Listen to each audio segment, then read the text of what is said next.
ప్రతి హామీ నెరవేర్చి తీరుతాం బాబు.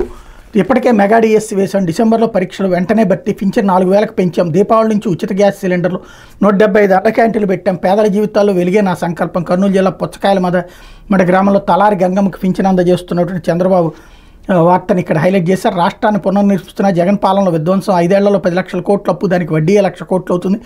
ఖజానాలు చిల్లిగా లేకుండా మొత్తం దోచుకెళ్లాడు. అందుకే ఎస్కోబార్ అంటున్న ఆయన హయాంలో ఉద్యోగులకి జీతాలు ఎప్పుడు ఇస్తారో తెలిసేది కాదు. ఇప్పుడు 1వ తేదీన ఇస్తున్నాం. గోదావరి పెన్న అనుసంధానంతో రాయలసీమ సస్యశ్యామలం అంటూ సీఎం స్టేట్మెంట్ని హైలైట్ చేశారు. అలాగే కాలినడకన కొండకు పవన్ అన్నటువంటి వార్తని హైలైట్ చేశారు. మరోవైపు సిట్కి బ్రేక్ అన్నటువంటి వార్తని ఇక్కడ కూడా హైలైట్ చేశారు. ఇజ్రాయెల్పై ఇరాన్ క్షిపణుల వర్షం, 3 గంటలకు పైగా 400కు పైగా బాలిస్టిక్ క్షిపణులు అన్నటువంటి వార్తని హైలైట్ చేశారు. లేకపోతే చట్టం మార్చి చుట్టేశారు అంటూ అడ్డగోలుగా అసైడ్ భూదోపిడీ 1.12 లక్షల ఎకరాలు హాంఫర్ట్. అత్యధికంగా జగన్ సొంత జిల్లా కడపలో అన్నదాతలకు న్యాయం పేరిట వైసీపీలో నైవంచన. జీవో 596కు విరుద్ధంగా హక్కులు, ఇష్టానుసారంగా భూములు ఫ్రీ హోల్డ్. వెలుగులోకి జగన్ సర్కార్ దారుణాలు, రెవెన్యూ శాఖ పునఃపరిశీలనలో వెళ్లడం అన్నటువంటి వార్తని హైలైట్ చేశారు.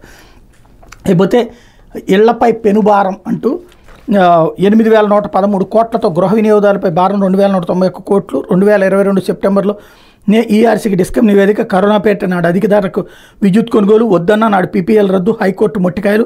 సౌర పవన విద్యుత్ ఉత్పత్తి సంస్థలకు ఇవ్వడానికి అప్పట్లో 9000 కోట్ల రుణం ఇచ్చిన డిస్కంలో అయినా సర్దుపోటు ప్రతిపాదన ప్రస్తుత ప్రభుత్వాన్నేనంటూ నీలి కూలి మీడియా ప్రచారం అన్నటువంటి వార్తని హైలైట్ చేస్తున్నారు. అంటే కరెంట్ ఛార్జీలు అయితే పెంచబోతున్నారు అన్నటువంటి విషయం అర్థమవుతుంది. కాకపోతే అది జగన్ వైఫల్యమే అని చెప్పడం కోసం అని చెప్పేసి ఇక్కడ వాళ్ళు నీలి కూలి మీడియా అయితే మరి వీళ్ళు ఏమనాలి, నీచ మీడియా లేకపోతే నికృష్ట మీడియా అనాలా అంటే తెలియదు.